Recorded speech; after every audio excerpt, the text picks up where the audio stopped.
Formula based topic है, बहुत आसानी से इनको आप तैयार कर सकते हैं। तो ये बहुत ही इंपॉर्टेंट है और इनके क्वेश्चंस कभी गलत नहीं होते। इन टॉपिक को तैयार करने में आपको रिलेटेड कंसेप्ट कौन से आने चाहिए वो भी मैंने यहाँ पे हाईलाइट कर रखे हैं। 25 में 18 क्वेश्चन आपके गारंटी से हो जाएंगे, रफली 70% आपका आ जाएगा। हेलो स्टूडेंट, आज मैं आपके सामने उपस्थित हुआ हूँ मैथ्स में कैसे परफेक्ट स्कोर करें अप्रैल अटेम्प्ट जेईई मेन में। तो पहले मैं अपनी स्ट्रेटजी बताऊं, उससे पहले हम अपने जेईई मेन जनवरी अटेम्प्ट के सारे पेपर को एक बार एनालाइज कर लें। तो यहाँ पे आप देख सकते हैं 27, 29, 30, 31 और 1 फरवरी को जो पेपर हुए मॉर्निंग इवनिंग में, उनमें क्या क्या क्वेश्चंस आए, कितने कितने क्वेश्चन आए, किस टॉपिक के आए, वो सारे नंबर यहाँ पे लिखे हुए हैं। फॉर एग्जाम्पल 27 तारीख की मॉर्निंग में सीक्वेंस सीरीज के 2 क्वेश्चन थे एंड सो ऑन। अब इनमें कई कलर आपको नजर आ रहे होंगे। तो सबसे पहले मैं येलो कलर की बात करता हूं। मैंने येलो कलर से उन टॉपिक्स को मार्क किया है जो बहुत ज्यादा इंपॉर्टेंट है। बहुत ज्यादा इंपॉर्टेंट से मतलब ये है जिनमें 15 या उससे ज्यादा क्वेश्चन पूछे गए हैं 12 पेपर में, यानी ऑन एन एवरेज 2 क्वेश्चन तो आए ही आए हैं इस टॉपिक से। फिर उसके बाद एक ग्रीन कलर है जिसमें 10 से 15 क्वेश्चन के बीच में आए हैं। फिर ग्रे कलर में 10 से कम क्वेश्चन वाले टॉपिक लिखे गए हैं। तो एक एक करके देखें तो इंपॉर्टेंट टॉपिक नजर आते हैं, सीक्वेंस सीरीज, वेक्टर, 3D। आगे बढ़ते हैं। नेक्स्ट में limit continuity, differentiability, definite integration, differential equation, और लास्ट में रिलेशन एंड स्टैटिक्स। ऑल्दो इसमें 10 से कम क्वेश्चन पूछेंगे, रफली 10 क्वेश्चन पूछेंगे, बट ये टॉपिक बहुत ही छोटे हैं, तो इसलिए मैं इनको इंपॉर्टेंट टॉपिक की कैटेगरी में रख रहा हूं। और फार्मूला बेस्ड टॉपिक है, बहुत आसानी से इनको आप तैयार कर सकते हैं। तो ये बहुत ही इंपॉर्टेंट है और इनके क्वेश्चंस कभी गलत नहीं होते। एक मैंने सेक्शन आउट ऑफ सिलेबस ही बनाया है, जो पहले सिलेबस में था, इसी साल हटाया गया है। सोल्यूशन ऑफ ट्रायंगल के ऊपर एक क्वेश्चन आ गया था फरवरी इवनिंग में, बाकी कोई भी question out of syllabus JEE ने नहीं पूछा। एक जरा हम समरी देख लेते हैं इन सारे टॉपिक्स की, कि एल्जेब्रा में देखें तो रफली 90 क्वेश्चन आए हैं, कैलकुलस में देखें तो 98 क्वेश्चन आए हैं, तो इनको मैंने येलो से हाईलाइट कर दिया है। वेक्टर 3D में ऑल्दो 39 क्वेश्चन है, तो भी मैंने इसको येलो से हाईलाइट, येलो से मतलब बहुत ही इंपॉर्टेंट टॉपिक है, क्योंकि ये केवल 2 ही चैप्टर हैं, 2 चैप्टर से 39 आ गए। और कोऑर्डिनेट ज्योमेट्री में 5 चैप्टर आते हैं जिसमें से 39 आए।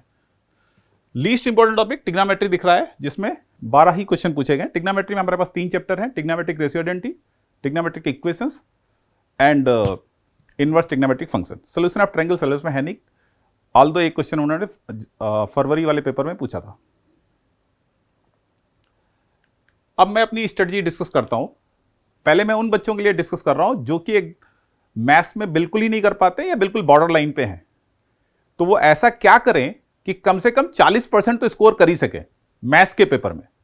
तो इसके लिए मैंने जो प्रीवियस स्लाइड्स थी उनको एनालाइज किया, और पिछले पेपर भी एनालाइज किए मैंने, लास्ट ईयर के पेपर भी एनालाइज किए। सारे पेपर एनालाइज करके मैं इस चीज पे पहुंचा कि अगर इन चैप्टर्स को आप ध्यान से देखें, यहां पर एक एक करके बता रहा हूं, vector 3D, definite integration, relation and statics, इसको मैंने अलग कलर इसलिए कर रखा है कि ये 2 अलग अलग टॉपिक हैं। रिलेशन एक चैप्टर है, स्टैटिक्स एक चैप्टर है, क्लब करके मैंने लिखा है यहाँ पे। Differential equation, limit continuity, differentiability, sequence and progression. In topics को ढंग से तैयार कर ले। इन टॉपिक को तैयार करने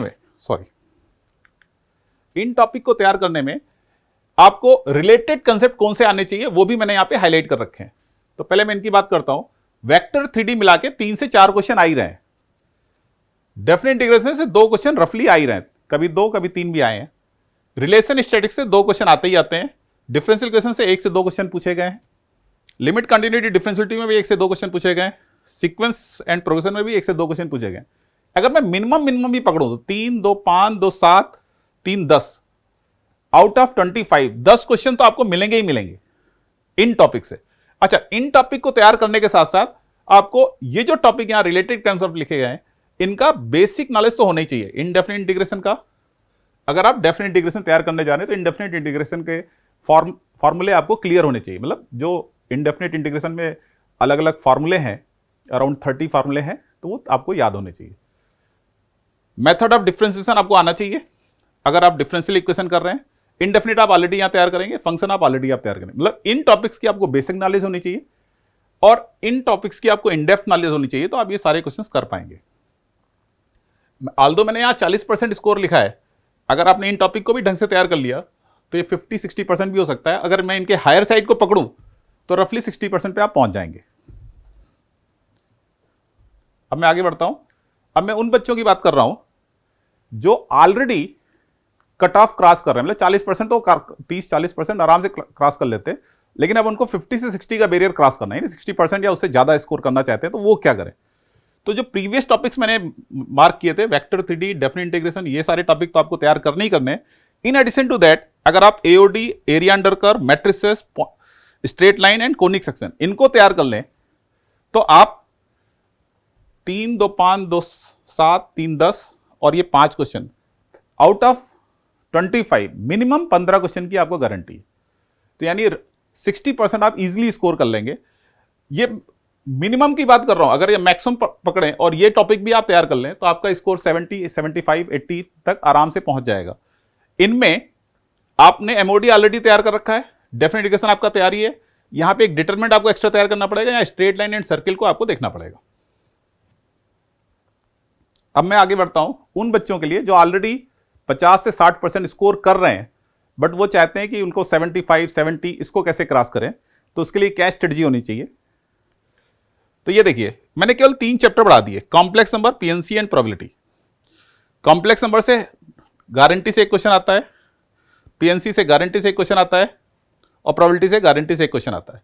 यानी 15, 3, 18, 25 में 18 क्वेश्चन आपके गारंटी से हो जाएंगे, रफली 70% आपका आ जाएगा। इनमें जो कनेक्टेड टॉपिक पढ़ना है पीएनसी, वो ऑलरेडी मैं आपको रिकमेंड कर रहा हूं, तो यानी आपके लिए अलग से यहां पे कुछ पढ़ने की जरूरत नहीं है।